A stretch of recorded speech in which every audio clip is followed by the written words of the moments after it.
sagalee qeerrooti.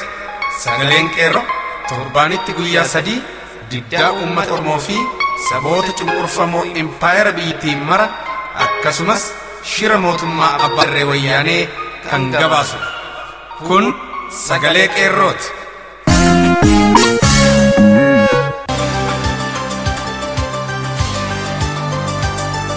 Agayya lama bara 2016 harka fuune akkam jirtu kabajamoof jaallatamu dhaggeeffattoota sagalee qeerroo. Kun qophii sagalee qeerroo kallattiin Oromiyaarraa isiniif darbudha. Akkuma barame dursa oduutu isiniif dhiyaata. Itti aansuun qophii addaa mata dureen isaa tokkummaan humna tokkummaa kan jedhu isin keessummeessaa kan isinii dhiyeessu an Irbuu Sabaati. Oduu gammachiisaa uummata Oromoo maraaf beeksisa sagalee qeerroos qabannee jirra. Walleen warraaqsaas qaama sagantaa keenyaati. Amma hangafoota oduun isin dhageessisa.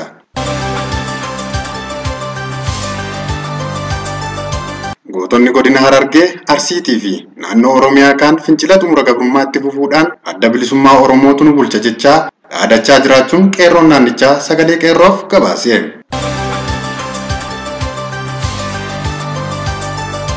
Godina Wallagga Lixaa aanaa Jaarsootti qeerroon magaalaatiin fincilli xumura gabrummaa dhahuun magaalaan Jaarsoo hanga guyyaa har'aatti mormii irraa duuba deebitee kan hin jirre ta'uu fi namoonni hedduunis mana hidhaatti guuramaa jiraachuun saaxilame.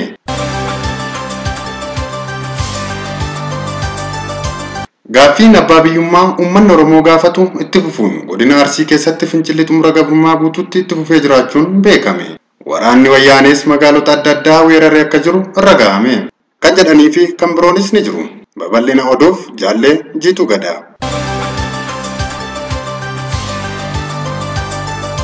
Gootonni godina Harargee, Arsiitii fi naannoo Oromiyaa kaan fincila xumura gabrummaatti fufuudhaan adda bilisummaa Oromootu nu bulcha jechaa dhaadachaa jiraachuu qeerroon naannichaa sagalee qeerroof gabaase.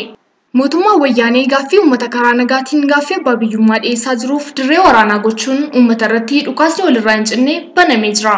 Godina Harargee fi Arsii Lixaatti baatii 8f kan walirraa hin cinneen itti fufee jiru fincilli xumura gabrummaa itti fufuurraan dhukaasni guddaan uummata irratti banamee jiraachuu qeerroon kan gabaasu yommuu ta'u har'as itti fufuudhaan namoonni 49 ol kan rukutamanii fi namoonni 20 ol ajjeefamuun kan gabaafame yommuu ta'u uummanni dhukaasa meeshaaf osoo booda hin deebiin fincila xumura gabrummaa itti fufanii mirga isaanii falmachaa jiraachuu qeerroon naannichaa gabaase. Halkan kanas fincila xumura gabrummaa godina Harargee Lixaattis itti fufuudhaan wal qabatee akkasumas naannoo Arsiittis uummanni fincila xumura gabrummaa itti fufuudhaan waajjiraaleen OPDO fi manneen jireenyaa kaabinoota hedduus gubataa akka jiru gabaafamee jira. Halkan kana aanaa Awwadaay dirree waraanaa ta'uudhaan humni waraanaa Agaazii jedhamu sun weeraree jira. Dhaadannoon uummataa ammas itti fufuudhaan Oromiyaa qabsoo keenyaan bilisanii baasna ajjeefamnus hanga dhumaatti mirga keenyaaf falmachuu hin dhiisnu. Fincila xumura gabrummaa haga bilisummaatti deebii hin qabaatu. Gumaa warra ajjeefamanii ni baasna, dhiigni dhangala'ee bilisummaan hin mirkaneessina. Oromiyaa shall be free jechuun halkan sa'a 3 kaasuun fincila xumura gabrummaatti fufuun uummanni bahee godina Harargee baha ona Awwadaayitti jabaatee jira. Oduu biraan mormii Arsii Dodolaatti geggeeffame irratti dargaggoonni alaabaa adda bilisummaa Oromoo qabatanii mormii irra turan keessaa dargaggoo bilisummaa yookaan Muhammad Adam waraana Agaaziitiin marfamee alaabaa harkaa fuudhuuf yaalii jarri gootu ispoortii teekwaandoo jedhamu waan barateef ofirraa qolachuun alaabaa kana isin fuutanii gubuurraa akka buddeenaatti nyaadheen liqimsa jechuun alaabicha kukkutee guutummaatti nyaatee liqimse. Gochaa isaa kanaaf Agaaziinis qabdee reebicha hamaarraan ga'uun hospitaala geessanii yaalsisuun amma mana hidhaa Dodolaatti deebisanii hidhaa fi darara ilma namaaf hin malle irraa akka jiru dubbatu. Bifuma wal fakkaatuun yeroo ammaa waliigala Harargee keessatti mormiin cimaan dhahee jira. Uummanni Oromoo ajjechaa suukanneessaa kaleessa magaalaa Awwadaay ta'e mormuun hiriira bahee jira. Awwadaay, Qobboo, Baddeessaa, Haramayaa, Dadarii fi magaalota hedduutti mormiin godhamaa jira. Uummanni Oromoo baadiyyaa fi magaalaa hundarraa baanee tokkummaan diina keenya dura haa dhaabbannu jechuunis qeerroon naannoo kanaa uummata Oromoo maraaf dhaamsa dabarsaniiru. Godina Wallagga Lixaa aanaa Jaarsootti qeerroo magaalaatiin fincila xumura gabrummaa dha'uun magaalaan Jaarsoo haga guyyaa har'aatti mormii irraa duuba deebitee hin jirtu. Namoonni hedduunis mana hidhaatti guuramaa jiru. Kanneen keessaa muraasni isaanii namoota mana hidhaa jiran Barsiisaa Ifaa Hayilee, Obbo Taarraqany Mitikuu, Faasikaa Taarraqany, Iyyaasuu Caalii, Amushee Qana'aa, Mikaa'el Abajjee, Waaqtolaa Fayyisaa, Alamuu Biraanuu, Habtaamuu Waljirraa, Iddoosaa Waalalliin, Magarsaa Waaggaarii fi Obsii yoo ta'u manneen jireenya uummataas hedduun isaa sakatta'amaa jira. Humni waraana wayyaanis bakka biraa irraa gara magaalichaatti fe'amuun uummata jeeqaa akka jiran beekameera. Gaaffii abbaa biyyummaa uummanni Oromoo gaafatu itti fufuun godina Arsii keessatti fincilli xumura gabrummaa guutuutti itti fufee jiraachuun beekame. Waraanni Wayyaanis magaalota adda addaa weeraree jira. Godinni Arsii guutummaan guutuutti dirree waraanaa fakkaatee jira. Waraana gaazii federaalaa qofaanis guutamee jira. Har'aa fi halkan edaa magaalota Asaasaa, Adabbaa, Dodola, Xijjoo Qanxeeraa Xiyyootti mormiin cimaan godhameera. Uummanni magaalaa Asaasaa waraana Wayyaanee gaazii lamarratti tarkaanfii fudhachuun tokko yeroo lubbuun darbu kaan ammoo hospitaala Hawaasaa jiraachuun beekamee jira. Dhumarratti godinuma Arsii Bahaa magaalaa Ashmiira jedhamtu keessatti sagalee mormii dhageessifamaa oolu qeerroo naannichaa sagalee qeerroof gabaase.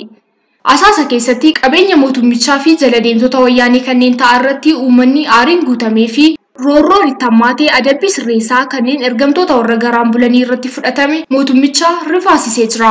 Waajjirri bulchiinsa magaalaa kan balbala 5 qabu waajjirri bulchiinsa gandaa Buusaa Gonnofaa barbadaa'ee jira. Kanumaan walqabatee magaalaa Asaasaa keessaa dargaggoonni hedduun fincila xumura gabrummaa qindeessaa jirtu sababa jedhuun hidhamanii kanneen jiran keessaa dargaggoo Kaddii Abdallaa Uggatoo, Muktaar Abdallaa, Daawud Abdallaa kanneen jedhaman keessatti argamu. Oduun keenya guyyaa har'aaf jenne kanuma. Qophiilee sagalee qeerroo afaan waliin turtii gaarii.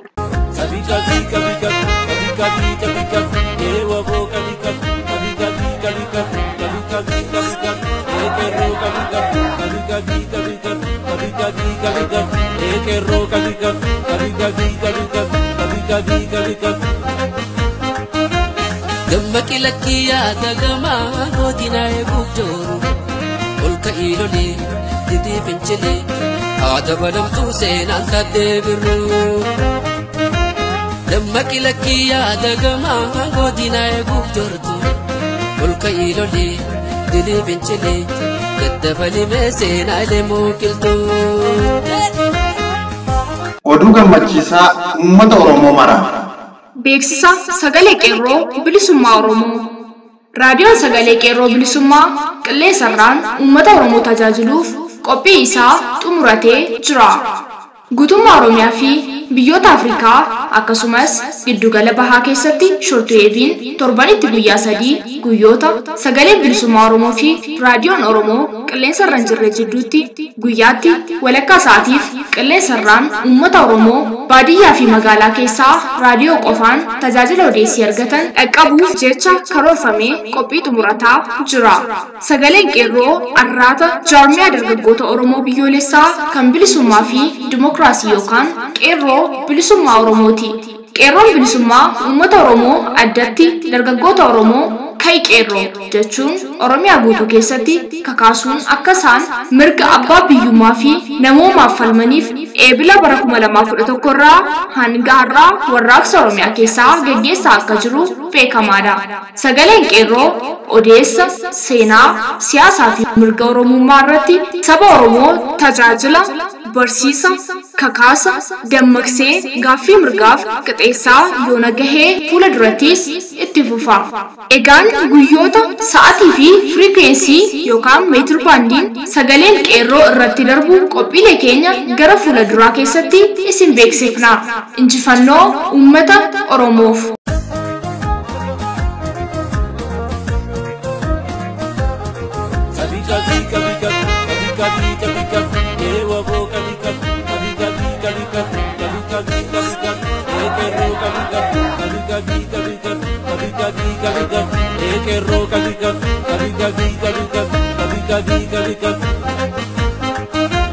Dammaqi lakkiyaa dagamaa godina eeguuf jooru olka iilolee didii fincilee haada badamtuu seenaan taddee birruu.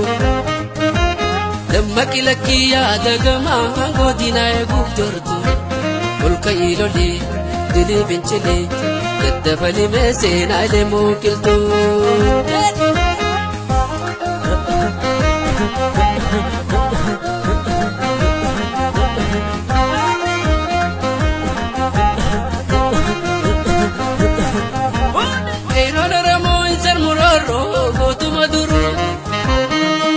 Lammi tokko ambaansiin gorgomu jiru dandiin dabee galmaan dhuga yuukee qofa seeraa garaaniru dandiin dabee galmaan dhuga yuukee qofa seeraa garaaniru jajjabee koroorroo bittiin dhiisu gootuma duru gaachana lammi tokko ambaansiin fasirra garaniru kayo dabe galman kayo ko fasirra garaniru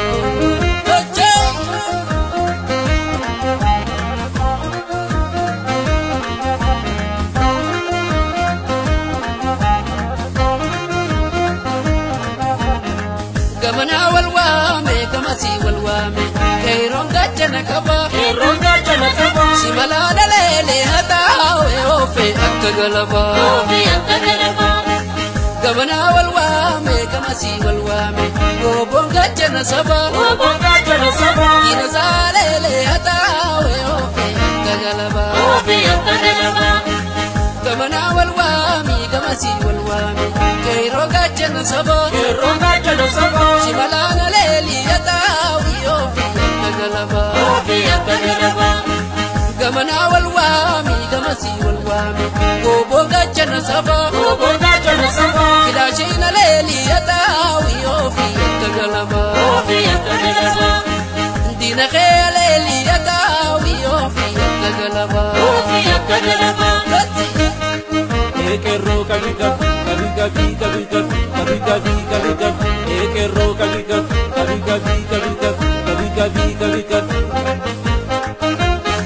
Moembo tole karagembo Moembo tole karagembo Lechatu keheramu Moembo tole karagembo Moembo tole karagembo Wobolu keheramu Moembo tole karagembo Moembo tole karagembo Lemiko keheramu Moembo tole karagembo Moembo tole karagembo Wobolu keheramu Ero koduratuma emo ro laf korichuma ero tundo laf ke emo ina lammi gadikae obon koduratuma emo ro laf korichuma obon tundo fake emo ina lammi gadikae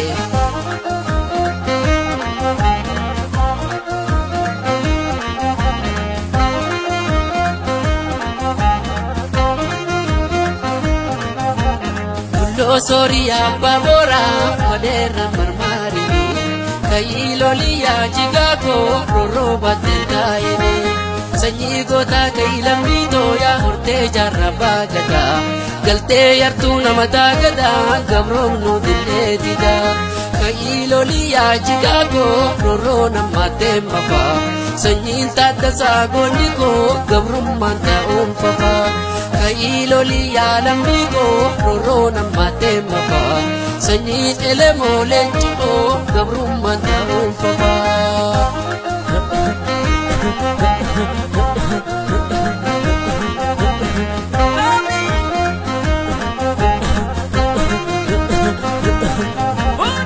watu gamarra adata robbina tawara kase jajjabaddu ya jigago Mabiyanu base watu gamarra atata robila tawara kase jajjabaddu ya lamiko karoro biya si base kotiyon kotu dinani anon konne gadumandise jajjabaddu ya lamiko mano rafne gadumanchise gabaya sambata duba naman dabar suka shiftani baragab so fari tole finfinetti walarkani gabrumani dana famkaltu kolka I horte wa gogutu horarir randu mechawe fodin bili summa urgawe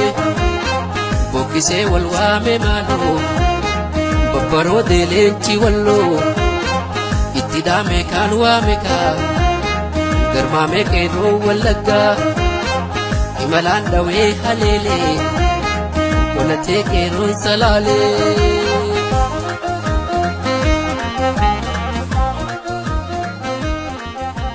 Tokkummaan humna tokkummaa qabsoon walabummaa yookaan bilisummaa Oromoo sadarkaa irra jiru akka kaleessaa kan hawwii qofaan guutamanii dubbatanii miti. Ilmaan Oromoo akka kaleessaa tokkummaan humna jedhanii adaraa waaqaaf lafaa haa tokkoomnu jedhanii yeroo itti wal kadhatan irra hin jiru. Bilisummaa fi injifannoo warra kaanii ilaallee hinaaffaan atuu nutis akkas taane jennee of nyaachuurra hin jiru. Har'a wareegamni qaaliin itti kaffalamee humna tokkummaa itti agarsiisaa jirra. Dhalli Oromoo biyya keessa jiraatu humna tokkummaa diinatti agarsiisaa jira. Humnuma tokkoome kanatu diina raasee hegeree isaa akka itti mil'atee ilaalu taasisaa jira. Biyya alaattis humni tokkoome bu'aa maalii galmeessisaa akka jiru ijaan argaa jirra. Qabsoon Oromoo kana booda injifannoo barbaadamu galmeessisaa deemuurraa humna dabalataa horachaa deema malee akka tokkoomuuf sochii taasifamuun humna hin buusu. Bakka jiran beekuun bakka gahan herreeganii waan bakka gahan sanaaf gamanumaa akka qophaa'an nama taasisa. Bakka jiran wallaaluuf waan irra gahan hubachuu dhabuun wallaalaa nama taasisa. Maanguddoomanii qalbii ijoollee ta'uu dhugeessa. Waan irra gahan beekan yookaan ani keessa hin jiru taanaan jedhanii halaakuunis duubarraa salphachuu fida. Ilmaan Oromoo hundi warra har'allee arrabaan dheeratan dabalatee wanni hubachuu qaban qabsoon wareegamu hundi qabsaa'otaa fi dhaloota har'aan sadarkaa kanarra ga'ee jiru. Deeggarsa xiinxaltoota xobbee dhabee miti. Shirrii fi hammeenyi addunyaa dhaamuu duubatti akka hin deebinedha. Injifannootu hundayyuu karaatti deebisaa deema. Qabsoon Oromoo bifa hundaan gaggeeffamaa jiru. Har'a dabeessaa fi kashlabboota kabaja hin qabneen ofii osoo hin hojjenne bara hin lakkaa'u. Warra hiikkaa tokkummaa hubate humnatti jijjiirrateen inumaa itti fufa. Wareegamni dhalootaa firii humna tokkummaati. Hubadhaa. Kun qoosaa miti. Mummutaa farda jaarsaati sagoojen oolani battee jibbuu qabii hiixannaan hin gaabbani diinatti biyyaa baasu farda garmaamsee kaase abaabileen eeggatee daangaa kaakayyuuf laate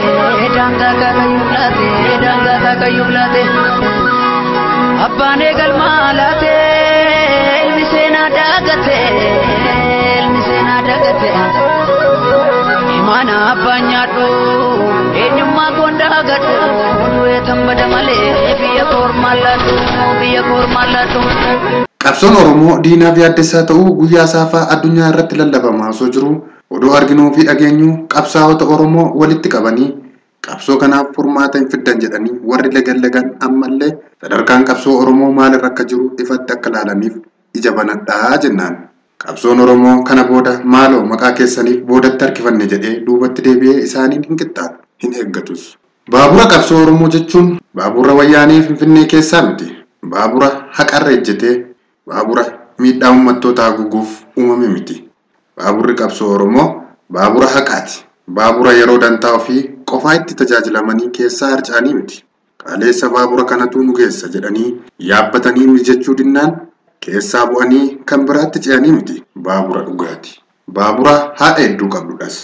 Baabura injifannoo fi walabummaatti nama geessitudha. Karaan ishees dheeraadha. Galiin ishees fagoodha. Obsaa fi murannoo kan gaafattu. Baaburri shufeerotaa muratoon oofamtu kun warra dadhabee fi laaffate akkasumas kan isaan ganan keessaa harcaaniif baabura Finfinnee dhiigaan laaqamee cinaa geessanii hin dhaabbattu. Cubbamoota deddeebisuuf gonkumaa hin yaaddu. Jabinaa fi cichoomina isheen kunoo humna tokkummaa diinatti agarsiistu oomishattee lammii boonsaa jirti. Qabsoon Oromoo milkaa'inaan akka goolabamu diinni guyyaa saafaa amanaa jira. Egeree isaaniif yaadda'aniiti ifatti waan isaan baasu lallabuu eegalanii jiru. Warri galata hin qabnee fi kabaja hin qabne kun hin liqinfamuu fi wareegama ilmaan Oromoon dhimmi Oromoo ajandaa addunyaa addatti ajandaa seneetaroota Ameerikaa ta'uu isaa ifatti osoo arganii qabsoon gaggeeffamaa jiru bu'aa buuse hin qabu jedhanii diina qixxee falmaa jiran. Dhaabonni siyaasa addunyaa irraa hundumtuu hanqina qaban. Hanqinni isaan keessaa ture nu keessas jira. Kana sirreessuuf keessatti hirmaatanii yaada dhiyeessuu kaasee ofiin amma qajeelchuutti of kennuun kan abbaati. Lubbuu ofii mararfachaa qabsoon gonkumaa hin jiru. Waraanumayyuu qabaa'ee jedhanii arraba dheeratu. Wayyaaniin ammoo waraana bilisummaa Oromoo qabadhe jettee miidiyaa irra baasaa jirti. Xiinxaltoonni hoogganni bu'uu qabaa jedhu. Kun dadhaboodha. Dulloomaniiru kan kana fakkaatanis ni jedhu. Wayyaaniin ammoo egaa aangootti dhufnee qormaati tokkoffaa keenya hoogganootuma kumaatamaan lakkaa'aman kana doorsisuutu yookaan eenyudhanni dhugaatti jiru jennee tilmaamuu qabnaa jetti. Hedduu nama gaddisiisa. xiinxaltoonni keenya har'allee tokkummaan hin jiru jedhu. Ijoolleen biyya keessaa kaaba kibba baha dhihatti raajii hojjechaa jirti. Kayikeroon kana dinadaanga darbe bandaachi lammaffan arge. Kayikeroon kana dinadaanga darbe bandaachi lammaffan arge. Kayoromoon kana Oromiyaa jirani abashaatoo mugurani. Kayoromoon kana Oromiyaa jirani abashaatoo mugurani. Warri tokkummaan dhibee jedhan kun miidiyaa irratti illee ofii tokkoomanii hin beekani. Wayyaaneen ammoo adda bilisummaan Oromoo ijoollee nurratti bobbaase biyya fottoksuufi jedhee halkaniif guyyaa lallaba. Addunyaan ammoo gama biraan gaaffiin uummata kanaa dhugaadha. Wayyaaneen dhugaan kana liqimsuu qabdi jechaa jiru. Amma kana keessaa qabsoo keenya sadarkaa inni irra ga'ee jiru kan ibsu isa kamii? Galanni gootota wareegamanii fi qabsaa'ota cichoominaan jiraniif haa ta'u jechaa qabsoon Oromoo furmaata baroota dheeraa keessatti hawwinu keessa dabree umurii wayyaanee waggoota muraasa keessatti jennee tilmaamuu irra geenye jirra. Kufaatiin wayyaanee dhibbaa dhibbattis mirkanaa'aa jira. Har'a walaboomuuf qofa osoo hin taane walabummaan duuba waan nu eeggatuuf marii eegallee jirra. Haalaa fi akkaataa teessuma Oromiyaa irraa wareegama walabummaan duraa caaluu akka danda'u tilmaamuun eegalamee jira. Kana jechuun abdiin kutachiisuuf osoo hin taane wareegama sana hanqisuuf har'aa kaafnee waan hojjechuu qabnu akka jiru wal hubachiisuufi. Walabummaan booda firii furmaata walabummaa arguu ni dandeenya. Akka uummataattuu qormaata hedduu ulfaataatu nu eeggata. Qormaata nu eeggatu kana keessa dabruuf qophiin barbaachisu eegalamuus mala. Garuu haalaan qophaa'uun nu barbaachisa. Hin abjootta akkanaan hin jenne. Kufaatiin wayyaanee dhugaadhaan shakkinaa xumura irra gahee jira. Shirri diinaa lakkoofsa hin qabu. Shiraan kufaatii isaallee ni dhoksa. Maaliif jennaan inni isa kuffisee qophii akka hin godhannee fi eega kufee booda isa hadheessuuf jedhama. Wayyaaneen miidiyaa irra jirti malee biyya bulchuu irra hin jirtu jedhama. Isheen garuu jiraachuu ishee miidiyaa of harkaa qabdu osoo hin taane bitamtoota miidiyaalee hawaasaa adda addaa irratti bobbaaftee jiraachuu isheef ragaa lakkoofti. Har'a nuti holola kana hunda irra tarree keessa keenya ifatti agarsiisaa jirra. Funyaan ishee jalatti goota meeqa uumnee sirna ishee mogolee jalaa kaafneerra. Kun dhugaadha. Humna tokkummaa amma jiruun wayyaaneen kan raafne humna qabaachuu qabnu keessaa harka walakkaarra yoo geenye wayyaaneen hin jirtu. Humna kana harka walakkaatti butaa fi sadarkaa sanarra gaafa geenyu waan gaafannu isa booda jiruufis har'uma yaaduuf qophaa'uun hedduu barbaachisaadha. Barreeffama koo kutaa dheeraan qophaa'e kanatti seenuuf yaadota har'aa qalbiin qabadha.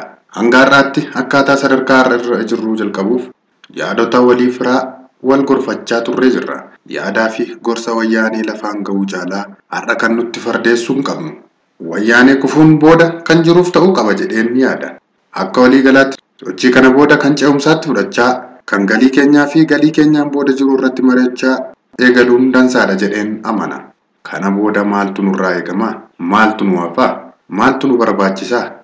Hanga bilisummaatti maaltu nu hafa? Bilisummaa booda maaltu nu eeggata? Yaadota kana bal'inaan dhiyeessuun barbaada. Kufaatiin wayyaanee mirkanaa'ee jira. Yoom kuftiin illee jabina keenyaan murtaa'a malee jabina wayyaaneetiin miti.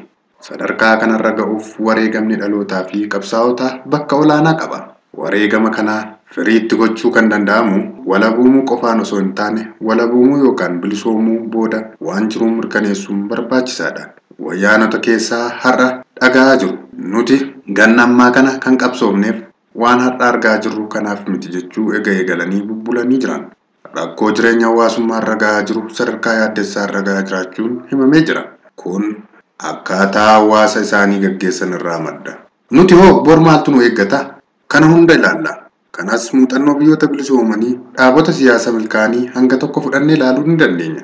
Kanneen keessaa haala qabatamaan Sudaan Kibbaa, Filisxeem, Eertiriyaa, Tigraay, Somaaliyaa, Afrikaa Kibbaa, amantii hanga jireenyaa, hawaasummaa hanga siyaasaa kan kana fakkaatan hunda kaafnee egeree keenya waliin irratti dubbanna. Maaliif jennaan ammoo yeroo isaa waan ta'eef.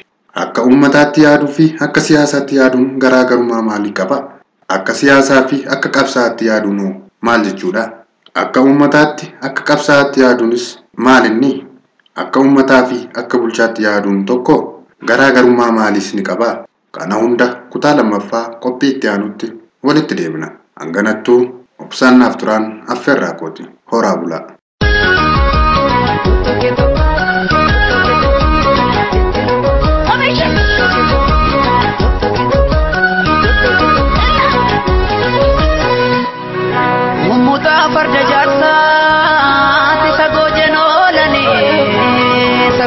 olani batte jifu kabi itanani gapani dinatti biya basu farda garman se kase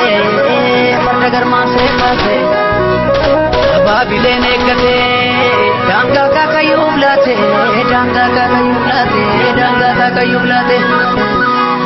abbane galmalate ilmisena dagate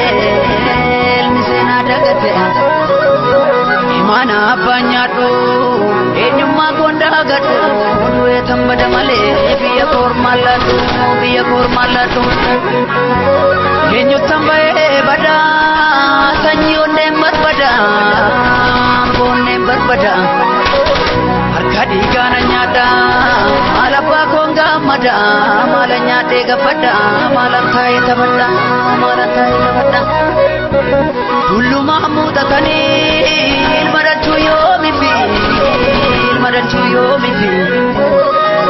ani singalani ilma gamna kanafi ajeta dibatu bore ababa ira garana mate ada ira biyete ini malakuane ika tambore ai rata kawana kai dulu biya permata warega me karupu dilaguan olani wali jo bermatani akan kene kapupa apa syasira sipa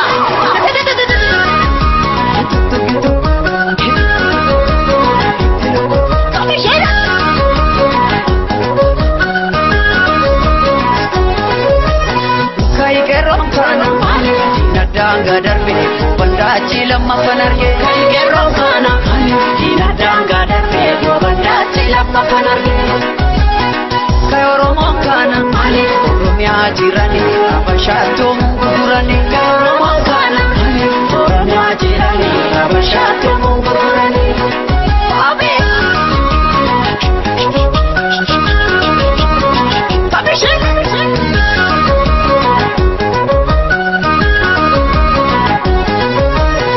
Rabbi kudanu gargare kana garra genye jarra dibakkan dandenye kana mana mangenye abang perda sore te kutu perda sora te bullo ko ganna basa nago pitona kai gerong kana mali daga dan be banda cilam mapanarge gerong kana mali daga dan be banda cilam mapanarge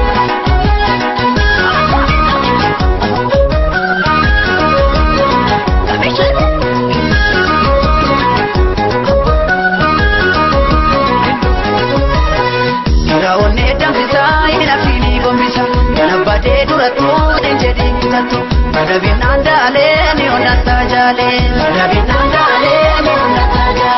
Adesa ke muradu injarjari numadu Gan sore pada ko sirana pudu ako Omilole jale atiraptajale Aluni putate kaya undu tapotae Hare garani Aksa gotota isa duri sanagae Hare lumni Dani sakale nutruna nutikae Hare garani Baratam palmate kararati bae Hare lumni Rana muskale aragaran nudagatu Hare garani Inar mamurati jalan kokaniyatu Hare lumni Mana makenya oromo malim jagatu Hare garani Menilik parpati kunol nikadatu Hare lumni Ya gosa biya ko sinam jadana hamdatu Hamdatu malaptin Lage nikadu Kanyi sate biru sinam jadana hamdatu Hamdatu malaptin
Sagantaan keenya guyyaa har'aaf jenne kanumaan goolabna.